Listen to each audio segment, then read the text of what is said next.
11h07. Ontem a gente trouxe aqui algumas informações sobre a vacinação contra a Covid-19 na cidade de São Paulo, porque a cidade voltou a fazer a aplicação com a chegada do imunizante Spikevax da farmacêutica Moderna.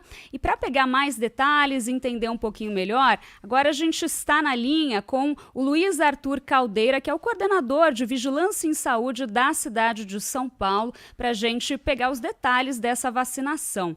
Muito bom dia para o senhor. Olá, bom dia, Mayra, bom dia, Sabino, a todos que nos acompanham. Bom dia. A gente queria entender um pouquinho como é que está funcionando, né? Chegaram 135 mil doses dessa vacina da farmacêutica Moderna para a cidade de São Paulo e, nesse primeiro momento, a vacina, até por terem poucas doses, está direcionada só para alguns públicos, né?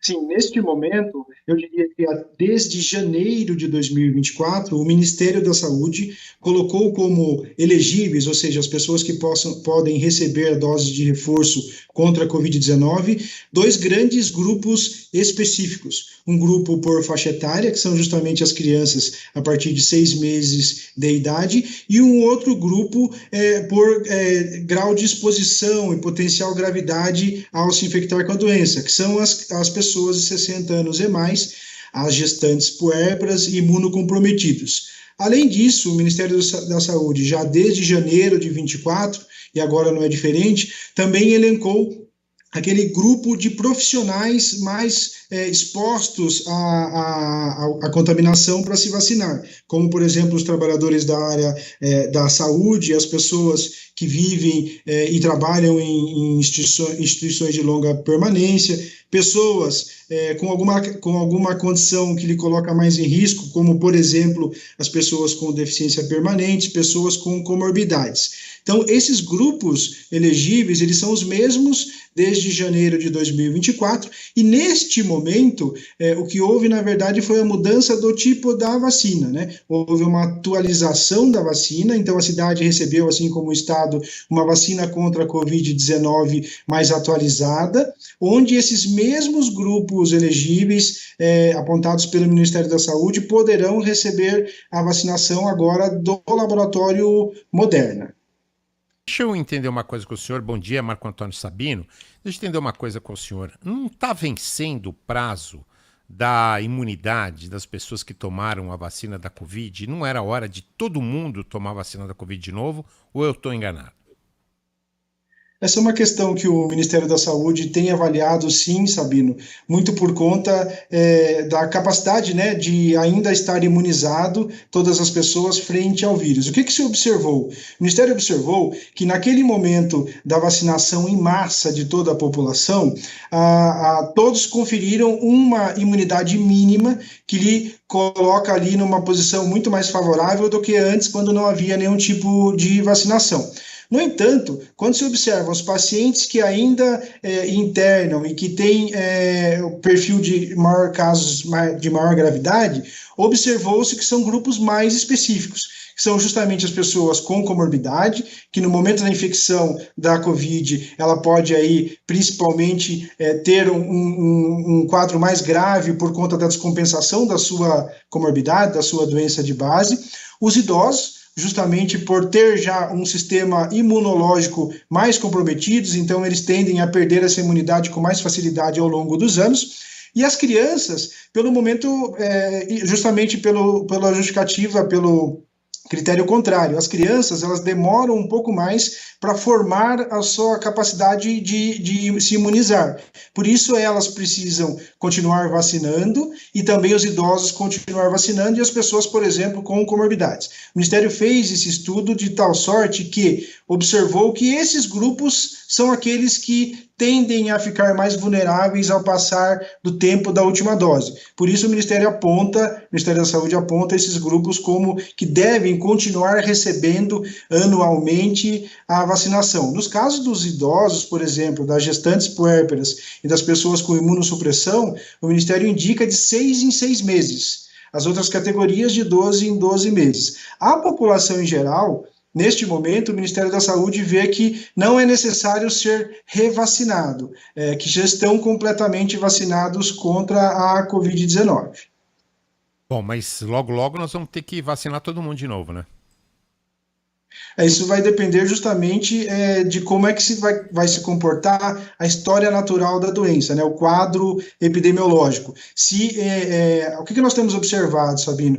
Que mesmo que de maneira menos grave e em menor quantidade, ainda se há algumas ondas de Covid, né, epidemiologicamente, alguns meses do ano onde tem o maior número de casos de Covid e os outros abrandam. Por exemplo, a última, digamos, podemos chamar de onda de Covid que teve aqui no estado e na cidade foi no mês de fevereiro. Né? Anteriormente, havia tido uma em outubro de 2023. A cada onda, ou seja, um aumento de casos que vai acontecendo, o Ministério analisa a repercussão desse aumento de casos. Então, quanto tempo durou, quantos foram os internados, qual foi o perfil epidemiológico mais afetado, para então poder introduzir ali uma campanha de vacinação mais indicada para esse momento. Observando as últimas ondas de Covid que tiveram, mais curtas e com menos repercussão, o Ministério, por enquanto, tem mantido só grupos específicos. Pode ser que chegamos a um momento de ter que revacinar toda a população? Pode ser, mas ainda não, isso não foi indicado pelo Ministério da Saúde aqui do país. Lembrando que essa é uma condição também que não foi indicada para o restante dos países do mundo. A Organização Mundial de Saúde também não está indicando a revacinação em massa de toda a população mundial no cenário da Covid-19, hoje já bastante controlada em relação a anos anteriores, né? Por falar em ondas de doença, eu queria que o senhor falasse um pouquinho para a gente dessa onda que a gente está vivendo de doenças respiratórias, do trato respiratório, que estão lotando os hospitais públicos e privados, por favor. Sim, principalmente as crianças, né? No início do outono, e aí principalmente aí nos meses de abril e maio, é relativamente comum haver uma maior transmissão de vírus respiratórios, principalmente entre as crianças. Entre as crianças, porque as crianças, né, vão às escolas, elas se aglomeram mais, o comportamento de criança acaba facilitando a transmissão desses vírus. E elas acabam também tendo muito mais sintomas, o que também facilita a transmissão de vírus respiratórios. Nós temos observado, sim, desde o mês de abril e também o mês de maio, um aumento importante de quadro respiratório, principalmente no público infantil, e com uma gama de vírus respiratórios, né? Tem um certo protagonismo da influenza nesses casos, por isso é muito importante que todas as crianças acima de 6 meses de idade procurem ser vacinadas contra a influenza, porque é um vírus que também transmite muito entre as crianças, muitas vezes acaba passando desapercebido, mas os vírus clássicos são o rinovírus e o VSR, o vírus sincicial. Esse vírus sincicial, ele provoca bronquiolite. Qual a questão dele provocar bronquiolite? Grande parte dessas crianças contaminadas pelo vírus sincicial, que é um vírus relativamente comum de se transmitir na idade mais infantil, eles levam a criança à internação, ou no mínimo a passar algumas horas no serviço especializado para tomar oxigênio, um broncodilatador, ou seja, é um tipo de doença respiratória que demanda serviço de saúde. Então, isso acaba, assim, tendo uma pressão em toda a rede de pediatria, seja ela pública ou privada, muito dessa condição do ano. Então, o que é importante? Manter a carteirinha de vacinação atualizada das crianças, principalmente contra a influenza, porque é um vírus que pode, em conjunto com esses outros, agravar o caso da criança e provocar uma internação, e tomar as medidas de precaução, né? Então, lá, já nos primeiros sintomas, se a criança começa a ter uma tosse muito prolongada, começar a ficar um pouquinho mais fadigada, já levar ao pediatra, já procurar um serviço de saúde para tomar as medicações para que essa criança não agrave e não tenha que ir até demandar um leito hospitalar, porque daí realmente as condições dos hospitais em geral são de lotação nesse momento, Sabino. E só voltando um pouquinho na questão das vacinas contra a Covid-19, pensando só nesse grupo prioritário, tem dose para todo mundo? Quando é que chega um próximo lote? Nesse momento, como trata-se de uma continuação da campanha de vacinação contra o Covid-19, nós não estamos nem no estado, nem na cidade iniciando nenhuma campanha nova, então seguimos no mesmo ritmo de ir atualizando o calendário vacinal desses grupos prioritários. Para se ter uma ideia, recebidas 135 mil doses, no dia de ontem, que foi o primeiro dia que houve essa disponibilidade, houveram 10 mil aplicações.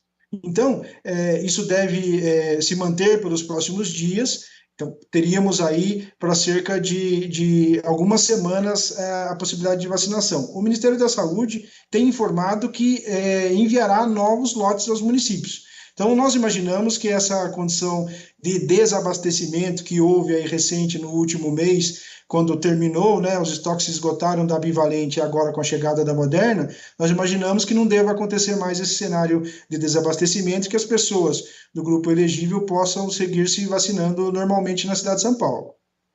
Em relação aos hospitais lotados que o Sabino mencionou, qual que é a perspectiva da Prefeitura, da Secretaria Municipal de Saúde para os próximos meses, né? Porque a gente não chegou nem no frio ainda e a gente já tem essa alta incidência de doenças respiratórias. Claro que tem a dengue ali também influenciando, mas a partir de agora, né, no inverno, a tendência é a gente ter sempre aumento dessas doenças.